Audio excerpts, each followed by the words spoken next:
what are you expecting from OPEC Plus today? Do you will believe the group will get a deal done to extend those cuts by 1.9 million barrels a day for 3 more months? Hi, Brian. This is Michel from Zurich. Good to see you on the show. When we head into this weekend, it was quite clear that everyone in the market was expecting that we would extend the production quota for another quarter. On Sunday, obviously, on Monday, there was some divisions popping up between the Emirates and Saudi Arabia. I think today, this morning, we saw some leakages to the press that in the coming afternoon sessions, they are working to find a compromise and probably increase production by 500,000 barrels starting this January. Yeah, what happens? There's always a thought, Michel, around OPEC. Don't worry, they'll get the deal done. They're going to posture. There'll be some disagreements, but they'll get it done. Well, guess what? In March, they did not. It sparked a short but very painful price war from which the world is still recovering. Are you really confident they will get this done? And what happens if they don't? Well, if they don't, the market was already anticipating that they would prolong the quota into the first quarter of 2021.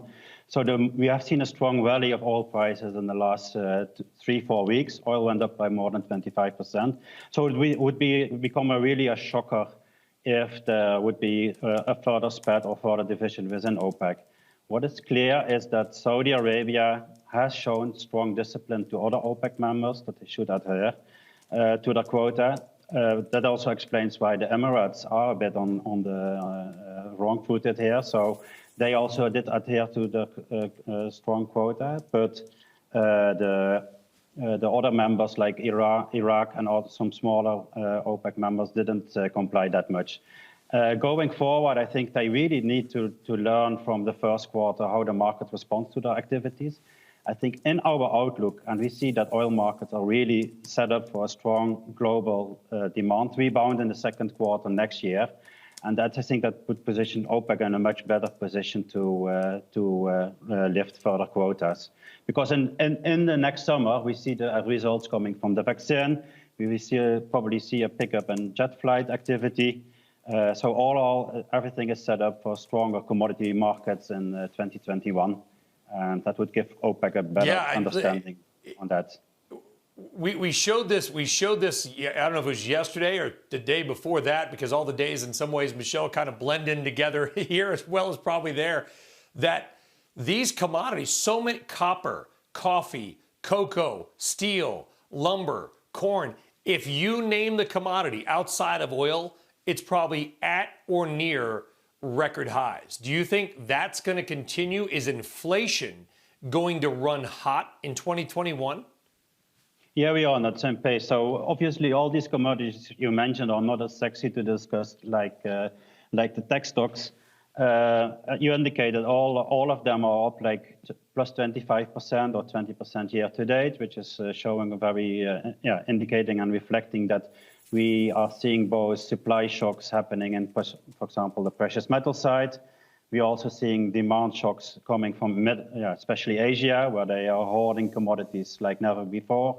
And this is also the strange situation where in Europe, the US, we are still facing strong lockdowns. The situation in Asia is totally different. Here we see strong demand for commodities. The Chinese are unrolling a program where they want to hoard commodities for strategic reserves for the next 5 years. So all of this is indicative that the market is, or let's say the end consumers are setting up for a strong commodities rally.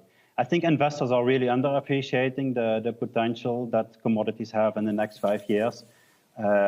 Also, the dollar weakness is playing a part, but so far it's actually the equity rally that is gaining most of the attention. But on the background, we foresee that commodities will make a strong comeback in the second half of next year. Yeah, and particularly, what do you see opportunities in? Is it just a broad basket of commodities, Michel, or are there a couple that you are honed in on? Within our organization, we invest across all commodities.